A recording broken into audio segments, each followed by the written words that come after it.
లక్ష్మీనాథసమారంభాం నాథయామునమధ్యమాం అస్మదాచార్యపర్యంతాం వందే గురుపరంపరాం. జై శ్రీమన్నారాయణ. శ్రీ శ్రీ శ్రీ త్రిదండి శ్రీమన్నారాయణ రామానుజీయర్ స్వామి వారి మీద ఈ మధ్య అద్వైత పండితులు కొందరు చేస్తున్న రాద్ధాంతానికి సమాధానం చెప్పడం కోసం ఈ వీడియోని చేస్తున్నాం. ఈ మధ్య శ్రీ చిన్నజీయ స్వామి వారు తమ శిష్యులకి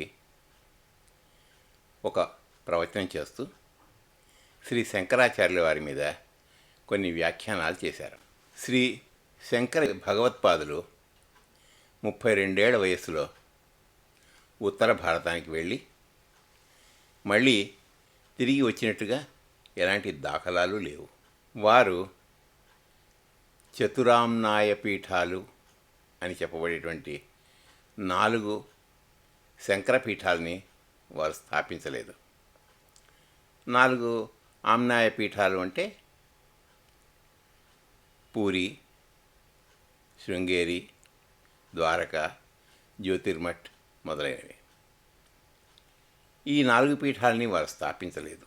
వీటిని శ్రీ విద్యారణ్య స్వామివారు 13వ శతాబ్దంలో స్థాపించారు. విద్యారణ్య స్వామివారు మన శ్రీ వేదాంత దేశికుల వారి సహాధ్యాయి. వీరే తర్వాతి కాలంలో పంచాయతనాన్ని కూడా ప్రవేశపెట్టారు. శ్రీ శంకరాచార్యుల వారు పరమ వైష్ణవుడు. అది వారి గ్రంథాలను చదివితేనే అర్థమైపోతుంది. ఆయన పంచాయతనాన్ని ఆరాధించినట్లుగా కూడా ఎక్కడా కనపడలేదు. ఇవి వారు సూక్ష్మంగా చెప్పినటువంటి విషయాలు. ఈ విషయాలన్నింటినీ చూస్తే వీటిలో చాలా వరకు చరిత్రకు సంబంధించినటువంటి విషయాలు.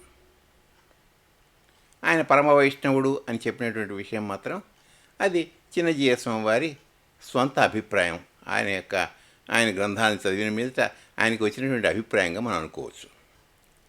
ఆయన ఏదైతే ఆధారాలతో అనుకున్నారో, ఏదైతే ప్రమాణం అనుకున్నారో అది ఆయనకి ప్రమాణం కావచ్చు, మీకు ప్రమాణం కాకపోవచ్చు, తప్పులేదు. శ్రీ చిన్నజీయ స్వామి వారు శంకరాచార్యుల్ని పరమ వైష్ణవుడు అన్నారు అంటే వారికి శంకరాచార్యుల వారిని అవమానించే ఉద్దేశం లేదనే అర్థం కదా.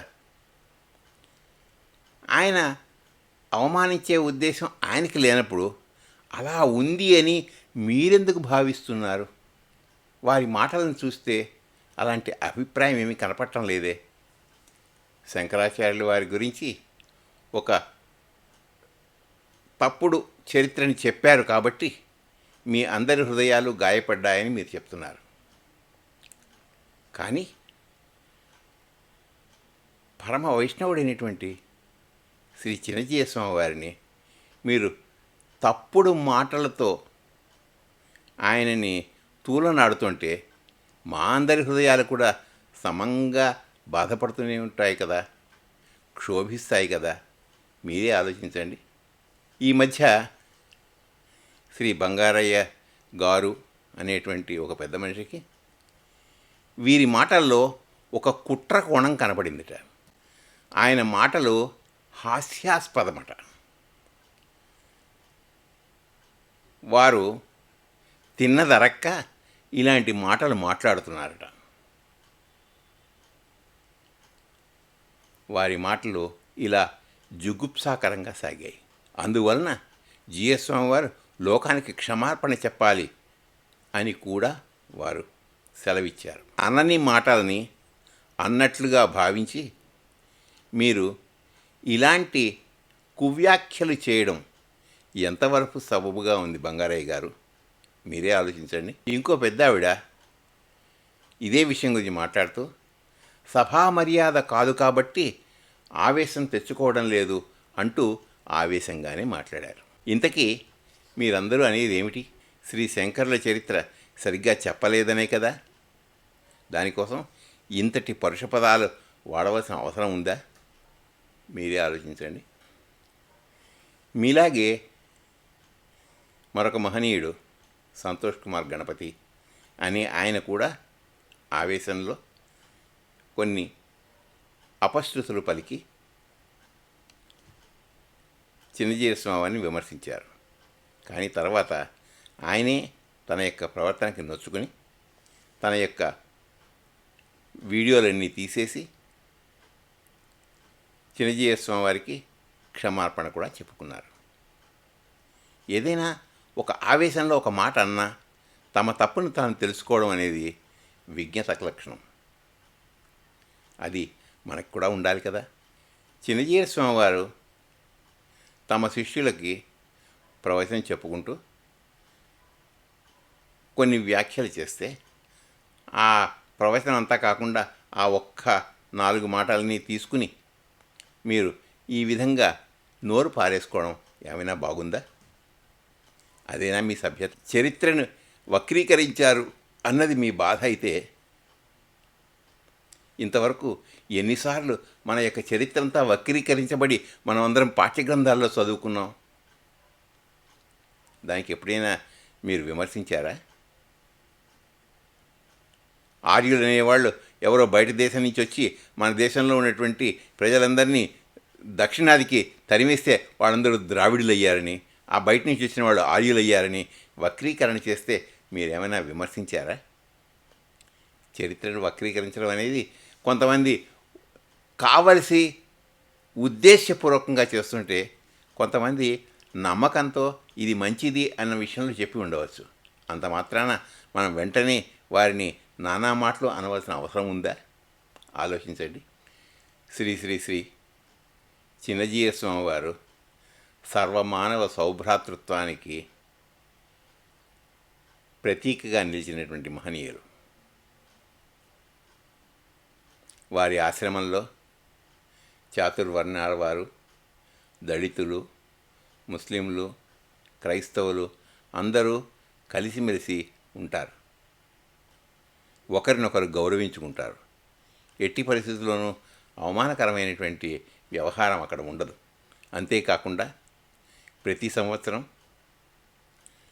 ఒక అద్వైత వేద పండితుణ్ణి పిలిచి వారిని ఘనంగా సన్మానించి పంపడం అనేది ఆ ఆశ్రమంలో కొన్ని సంవత్సరాల నుంచి జరుగుతున్నటువంటి ఆనవాయితీ.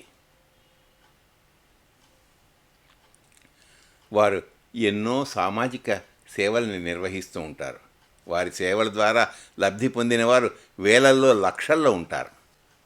అలాంటి ఉత్తముణ్ణి, భగవద్భక్తుణ్ణి, వయోవృద్ధుణ్ణి, జ్ఞానవృద్ధుణ్ణి, ఆచార్యుణ్ణి తమ శిష్యులతో మాట్లాడుకుంటున్న మాటల్ని అడ్డుపెట్టుకుని మీరు ఈ విధంగా అవమానకరంగా మాట్లాడడం అనేది ఎంతవరకు న్యాయంగా ఉంది? మీరే ఆలోచించండి. శ్రీ శంకర భగవత్పాదులు దేవతల్ని, ఇతర ప్రాణుల్ని అందరినీ భగవంతుడిగా గుర్తించి అద్వైత సిద్ధాంతాన్ని స్థాపించారు. భగవద్ రామానుజులు దేవతల్ని, ఇతర ప్రాణులకి అందరికీ కూడా శ్రీమన్నారాయణుడే అంతర్యామి అని చెప్పి తమ యొక్క విశిష్టాద్వైత సిద్ధాంతాన్ని స్థాపించారు. ఇద్దరు చెప్పింది అద్వైత సిద్ధాంతమే. ఇద్దరూ వేదాల్ని ఆధారంగా చేసుకుని ఆ యొక్క తమ యొక్క సిద్ధాంతాన్ని చక్కగా సమన్వయపరిచారు. ఆ విధంగా మన పెద్దలందరూ ఉండగా మనం మాత్రం ప్రతి చిన్న విషయంలోనూ రాద్ధాంతాన్ని చేసుకుంటూ ఒకరినొకరిని అవమానించుకుంటూ ఉండడం ఎంతవరకు సబబు? మీరే ఆలోచించండి. నిజమైన పరివర్తన అంటూ ఏమైనా కలిగితే ఇకనైనా మీలో మీకైనా ఒకసారి క్షమాపణ చెప్పుకొని ఈ యొక్క రాద్ధాంతాన్ని ఆపితే బాగుంటుందని నా యొక్క ఉద్దేశం. జై శ్రీమన్నారాయణ.